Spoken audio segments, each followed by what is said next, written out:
I've just done my shopping for the 5-day reset, and I thought it'd be really helpful for you to find out what you can have on the 5 days, as well as your Nutri-Meals.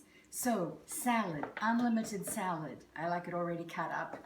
And extra virgin olive oil with some balsamic vinegar. You can put a little Dijon mustard in that if you really like that.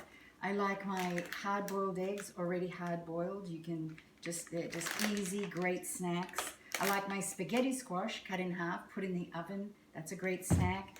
And with the spaghetti squash, you can have mushrooms, sauteed mushrooms, and then sauteed onions. They go really well with spaghetti squash. And the Mrs. Dash's salt-free spices are really cool. I like the Southwestern Chipotle one. And then the green cabbage. There's a recipe for cabbage steaks that it's yummy. It's got turmeric. Just cut them in slices. Turmeric, bake it in the oven. Amazing. Eggplant is also really good sauteed. And I've got my Brussels sprouts. I've got my squash.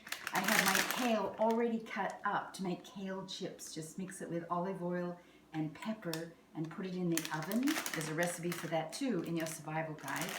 And green beans all ready to go. And then as a snack, hummus and jicama. I love my jicama sticks already cut up. It makes it really easy, ready to go. All of this you want to be prepared for before the 5 days starts.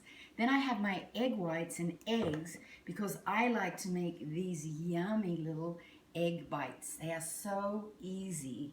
This just got a little vegetables, little spices, and egg whites and eggs. And there's a recipe for this too. These are great snacks.